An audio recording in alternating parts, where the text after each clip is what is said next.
few years ago, Tim O'Reilly said in an interview with Wired magazine something to the effect of he didn't care whether the literary novel went away. And he was actually making a pretty valid point, but I write and edit literary novels, so I thought I'd make the case that you should care quite a bit, even if you're in healthcare. So a few years ago, I was at another healthcare conference, and a very smart CEO was talking about this massive data set that her company had collected on people in wellness programs. And my first reaction to all that was, that's really interesting. Skynet for wellness, that's new to me. And I'm a huge Skynet fan, by the way. When Skynet takes over, they're going to have access to all these web videos of you, so it's never too early to start saying the right thing. So anyway, the insight from this data set is that if you are caring for a sick child or spouse with serious long-term condition, you're very unlikely to seriously engage in a wellness program. And so my first thought when I heard that was, of course, immense gratitude to Skynet, which I appreciate everything you do for us. But my second thought was, isn't that a little bit obvious? I mean, someone you love very much is sick, is in pain, and you are attending to that pain day after day in what might otherwise be your free time. And a well-meaning person calls you up and asks you to do something that's going to make your life harder, but it's going to be good for you in the long run. Are you really that likely to run out and do it? Or is your reaction really going to be, I just need to get through today, because that's all I got?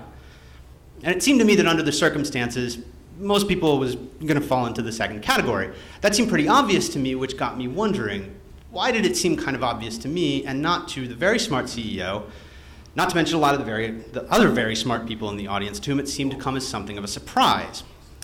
So it occurred to me that at least part of the reason that it didn't come as a surprise to me was that I had read Infinite Jest.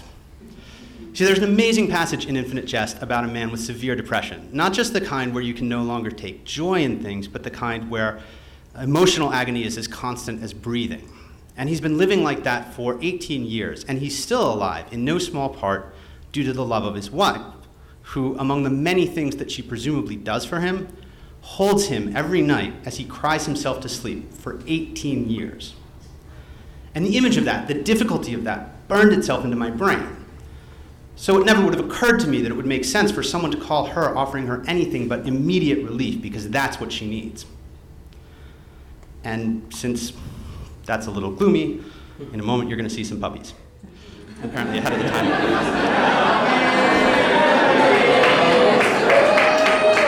And Skynet gets puppies too. See, Skynet, I know how to take care of you. Skynet hates cats, by the way. Just that could save your life. All right, so the intersection of healthcare and technology is one of the most exciting fields in the world right now, in no small part because of the ability of technology to affect human behavior.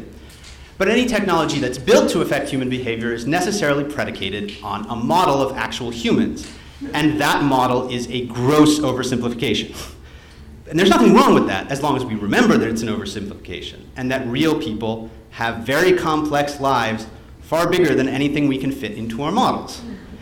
Because as soon as we do forget that, and we all do, as soon as we forget that people are complicated, the next thing that happens is we start getting frustrated with them. We start blaming them for not acting the way they do in our models. We start thinking they need to optimize better, to think longer term. And we start thinking that someone like the woman in Infinite Jest needs to be taking better care of herself, rather than asking how we can meet her where she is and actually make her life easier.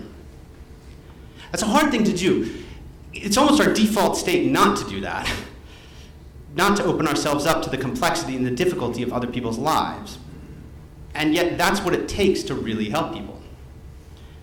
So when you've been spending 60 hours a week at the office, and then flying to a healthcare conference on the weekend, and you're having a lot of fun, but you're also kind of bleary-eyed, and you're starting to lose sight of the distinction between actual people, yourself included, and the models of them you work with every day, the best thing you can do is to spend some time with someone you love so desperately that you lose yourself when you're with them.